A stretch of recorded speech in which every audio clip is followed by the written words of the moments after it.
Hello student, I am Rahul sir, my teacher from Cinema Academy High School Satna. And today's topic, the triangles and its properties. Exercise 6.3, 6.5.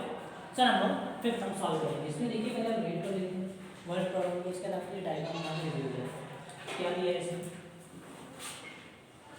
A tree is written at the height. मतलब एक tree है और जिसकी height क्या दी गई है? 5 metre. 5 metre से वो क्या हो गया? ब्रोकन, मतलब उसको पार्ट में डिवाइड कर दिया गया. तो हम यहाँ पे सॉल्यूशन के लिए जब इसको सॉल्व कर रहे हैं, इसमें मेन चीज़ है डायग्राम, कि अगर आप इसमें डायग्राम बना लेंगे तो आपके इजी होगा. क्या दिया है? अ ट्री, एक ट्री है. तो पहले यहाँ पे ट्री यहाँ पे ड्रॉ कर देते हैं. ट्री आप यहाँ पे बना लीजिए और भी इजी समझा. यहाँ पे हमने बना लिया ट्री, एक स्ट्रेट लाइन जैसे आपको पता है कि ट्री है, सेम यहाँ पे ट्री बनाया. अब क्या दिया गया है?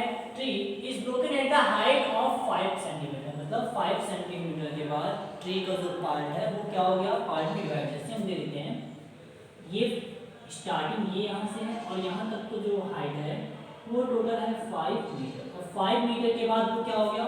ब्रेक हो गया, मतलब ब्रोक हो गया, 2 पार्ट में डिवाइड हो गया. कैसे हो गया देख लेते हैं. From the ground and it top touches the ground at the distance. और उसका जो टॉप वाला पार्ट था ग्राउंड का, ये टॉप पार्ट वो टच कहाँ पे आके टच हो गया? ग्राउंड पे. तो हम यहाँ पे बना लेते हैं कि जो टॉप पार्ट है वो टच कहाँ पे हो गया? ग्राउंड में टच हो गया. ऐसा ये ट्री है. ट्री का जो पार्ट है 5 सेंटीमीटर के बाद यहाँ से जो पार्ट बच रहा है 5 सेंटीमीटर के बाद, वहाँ 5 मीटर के बाद ये क्या हुआ? ग्राउंड में आके टच हो गया. और उसकी जो डिस्टेंस दिया हुआ है, डिस्टेंस मतलब ये डिस्टेंस नहीं, ये ट्री से जो पॉइंट का जो डिस्टेंस है वो कितना डिस्टेंस है? 12 मीटर. 12 मीटर. तो from the base of the tree दिया भी हुआ है, बेस ऑफ द ट्री मतलब base part 12 centimetre, 12 metre centimetre. Find the original height of a tree. तो आपको पता है ट्री की जो हाइट है टोटल, ये टोटल ट्री की हाइट है. टोटल यहाँ पे ट्री की हाइट, हम यहाँ पे नेम लेते हैं. हम यहाँ पे ले लीजिए ए बी सी एंड ये पॉइंट हम ले लेंगे यहाँ पे डी. तो आपको बताना है जो ट्री टोटल, आपको ट्री की हाइट बताना है. तो कैसे बताएंगे? देखिए मैं आपको बता देता हूँ. आपको ये जो डायग्राम लग रहा होगा पाइथागोरस मतलब 90 डिग्री एंगल लग रहा होगा, राइट एंगल ट्रायंगल. और जहाँ पे 90 डिग्री का एंगल बनता है, राइट एंगल ट्रायंगल बनता है, वहाँ पे आप पाइथागोरस की प्रॉपर्टी अप्लाई करते हैं. तो यहाँ पे मैं पाइथागोरस प्रॉपर्टी अप्लाई करने वाला हूँ. उससे मैं क्या करूँगा? मैं ये बेस एंड हाइट से मतलब ए बी इक्वल से मैं फाइंड करूँगा हाइपोटेनस पाइथागोरस प्रॉपर्टी से. तो अब एक चीज़ और भी है यहाँ पे. क्या चीज़ है मैं आपको बता देता हूँ. क्या चीज़ है गिवन है, क्या आपको लिखना है सॉल्यूशन में. Height of 5 centimetre. जैसे टोटल हाइट नहीं है, नॉर्मल ये हाइट है. तो यहाँ पे मैं क्या लिखूंगा? हाइट, टोटल हाइट पहले आप लिख लीजिएगा. Total height of a tree. Tree की डायग्राम बनाने के बाद आप लिखेंगे total height of a tree क्या है? स्टार्टिंग टू लास्ट ये दिया हुआ है, मतलब BD. BD है, BD स्टार्टिंग टू लास्ट की टोटल हाइट. इसको आप ये भी लिख सकते हैं BD को. क्या लिख सकते हैं यहाँ पे? BD को हम ये भी लिख सकते हैं, क्योंकि BD आपके पास कैसे आएगा? AB, ये दोनों को सम करेंगे, ये सम करेंगे तो आ जाएगा. उसको हम ये लिख सकते हैं BD equal AB plus AB plus DA. Means अगर आपको टोटल हाइट बोल दिया जाए, ये आप ये हाइट और ये हाइट आप टोटल निकालें तो कैसे करेंगे? ये दोनों को सम कर देंगे तो हमारी क्या आ जाएगी? B एंड D की हाइट आ जाएगी. वही मैं लिखूँगा यहाँ पे BD इक्वल क्या हो जाएगा? BD equal AB plus DA. सी में हम 2 को हम ऐड कर देंगे, हमारे पास पता चल जाएगा. इसको हम फर्स्ट इक्वेशन दे देते हैं total height of a tree. और अब आपके पास गिवन क्या है देख लीजिए. यहाँ पे हमारे पास गिवन है AB. AB इक्वल है 5 मीटर एंड BC हमारे पास गिवन है. BC गिवन है 12 मीटर. और हमारे पास एक ट्रायंगल भी बन रहा है। कौन सा triangle? Triangle ABC is a right angle triangle, right angle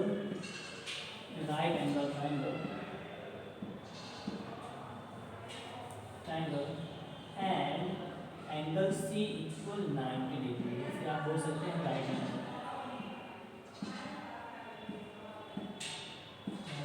ये आप बोल सकते हैं। यहाँ पे हम ये भी लिख सकते हैं, एक चीज़ और भी क्या लिखेंगे, देखिए आपको ये बताया कि जब ये हाइट आपके पास ये भी है तो ये जो ट्री का जो पार्ट है, ये पार्ट टॉप वाला पार्ट टच हो गया ग्राउंड में, तो इसका मतलब एडी की जो हाइट होगी, एडी वो क्या हो जाएगी हमारी ए सी की हो जाएगी। क्योंकि आपको ये देखने में लग रहा होगा कि सर ये ज़्यादा लॉन्गेस्ट है नहीं, तो इसको आप लॉन्गेस्ट बना भी सकते हैं। ये देखिए, ये आपके लिए दी, मतलब ये हाइट और ये हाइट दोनों क्या होंगी सेम, क्योंकि ट्री का जो टॉप वाला पार्ट है वो ग्राउंड में टच हो गया, ये तो यहाँ पे रहेगा नहीं, ये साइड यहाँ पे नहीं रहेगी। नॉर्मल हम दे सकते हैं कि ऐसी लाइन, मतलब ये इसको गैस कर सकते हैं कि ये ऐसी हाइट है, ये ट्री की हाइट इतनी हो गई, यहाँ से पार्ट टच हो गया ग्राउंड में, तो ट्री जब वहाँ से पार्ट डिवाइड हो गया तो ये हाइट तो रहेगी नहीं, अब ये हाइट यहाँ पे आ रही है, तो ये इक्वल एडी इक्वल क्या हो जाएगा, AC हो जाएगा। तो मैं यहाँ पे लिख सकता हूँ क्या, AC इक्वल क्या हो जाएगा, AD। ये क्योंकि ये हाइट ट्री की ये भी हाइट है और ये हाइट ग्राउंड की, ये भी पार्ट क्या हो गया टच हो गया यहाँ पे ग्राउंड में। तो अब जब 90 डिग्री का एंगल बन रहा है तो वहाँ पे हम पाइथागोरस थ्योरम अप्लाई कर सकते हैं। सो वी अप्लाई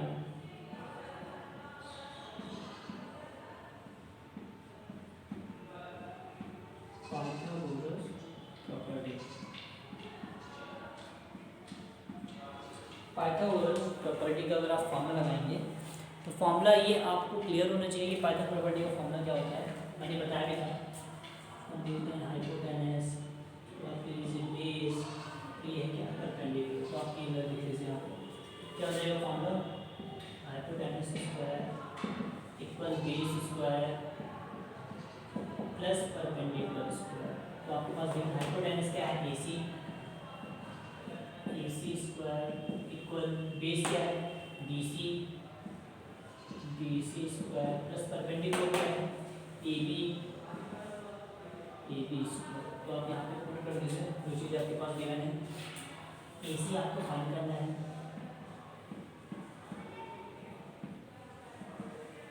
BC आपके पास गिवन है, BC क्या है 12 मीटर, AB भी आपके पास गिवन है 5 मीटर,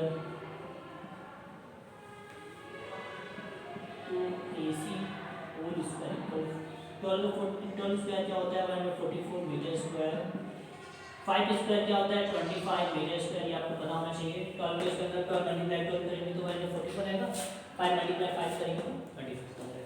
अब दोनों को आप प्लस करेंगे तो प्लस करने में क्या आ रहा है 169, प्लस कर दीजिए 169 मीटर स्क्वायर। मैं आपको लाइन बना देता हूँ, स्क्वायर को आपको क्या करना पड़ता है, यहाँ पे आप सेट करेंगे तो रूट में चेंज हो जाएगा, यहाँ पे AC equal root 169 metre square. आपको ये पता होना चाहिए कि 169 किसका स्क्वायर, 13 का स्क्वायर होता है। प्राइम फैक्टर जैसे मेथड आप लोग आएंगे यहाँ पे, मैं रफ वर्ड में यहाँ पे डिफाइन लगा देता हूँ।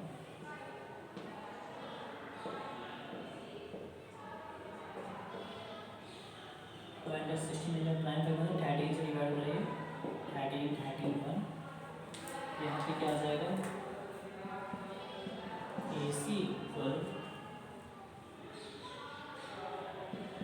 13 मल्टीप्लाई 13 मीटर स्क्वायर, 13 देखिए से 2 टाइम है तो 1 टाइम हम रूट से बाहर को कर लेते हैं, क्या आ जाएगा यहाँ पे 13 मीटर।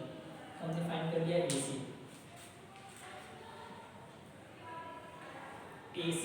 अब हमें पता चल गया कि AC कितनी आ रही है, AC हमने फाइंड किया है तो AC फाइंड करने में क्या आ रहा है आंसर देखिए 13 मीटर। AC क्या है पास 13 मीटर हमने जो फाइंड करा था।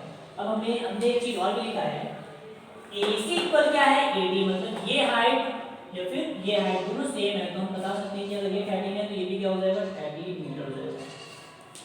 तो हम यहाँ पे लिखेंगे we know that AC equal क्या है AD है, यहाँ हमने लिखा भी AC इक्वल AD। तो अगर हमारे पास AC 13 है 13 मीटर, तो AD भी क्या हो जाएगा 13 मीटर ही होगा। सेम हमारे पास वैल्यू क्या है, सेम वही चीज़ है। अब हमको बताना क्या था, टोटल हाइट बताना, total height of a tree, या फिर हमको बताना था original height of a tree. तो original height of a tree मतलब वही है कि total height of a tree, दोनों सेम है। तो हम यहाँ पे लिख सकते हैं original height of a tree, original height of a tree. Original height of a tree क्या है, BD है, BD यहाँ पे लिख देता हूँ, original height of a tree BD को हमने क्या लिखा था, AB प्लस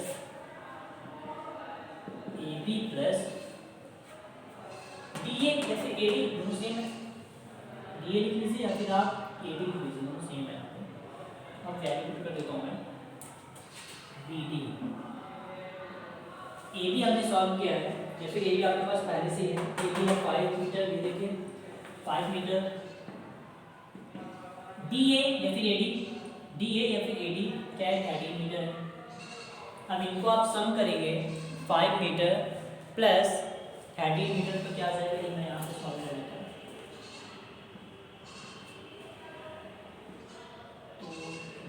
तो BD कुल क्या आ जाएगा 18 metre. So the original height of a tree is 18 metre. ये हमने यहाँ पे कंप्लीट कर दिया, ओरिजिनल हाइट ऑफ टी यहाँ पे कंप्लीट। ऐसे आपके क्वेश्चन जो भी दिए हुए हैं बुक में वो आपको सॉल्व करना है, डिफिकल्ट नहीं है। सेम ऐसे क्वेश्चन है जो आपको पाइथागोरस प्रॉपर्टी लगाना है, क्योंकि ट्री वाले पार्ट ये और ये भी क्वेश्चन क्या है कि आपके एग्जाम में पूछे जाते हैं इस टाइप के क्वेश्चन, क्योंकि पाइथागोरस थ्योरम ध्यान में पढ़ाया जाता है। तो पाइथागोरस थ्योरम वाले जितने भी क्वेश्चन होंगे वो आपको सॉल्व करना है प्रॉपर, और फॉर्मूला सेम वही लगता है, मीन एंड डायग्राम। अगर आपको डायग्राम समझ आ गया तो इसे आप सॉल्व कर से, जैसे हमने क्या बनाया था, एक ट्री बना लिया। अब ट्री की जो 5 मीटर है, तो 5 मीटर तो हमने यहाँ पे कर दिया। उसके बाद जो टॉप वाला पार्ट था वो क्या हो गया, 2 पार्ट में डिवाइड हो गया। तो हमने यहाँ पे जो टॉप वाला जो पार्ट था वो हमने ग्राउंड में टच कर दिया, इस वर्ड प्रॉब्लम के अकॉर्डिंग जैसे यहाँ पे दिया हुआ था। तो रिमाइनिंग क्वेश्चन और भी जो आपके एग्जाम्पल से मिल रहे हैं इस टाइप के, आपको सॉल्व करना है। Okay, thank you student.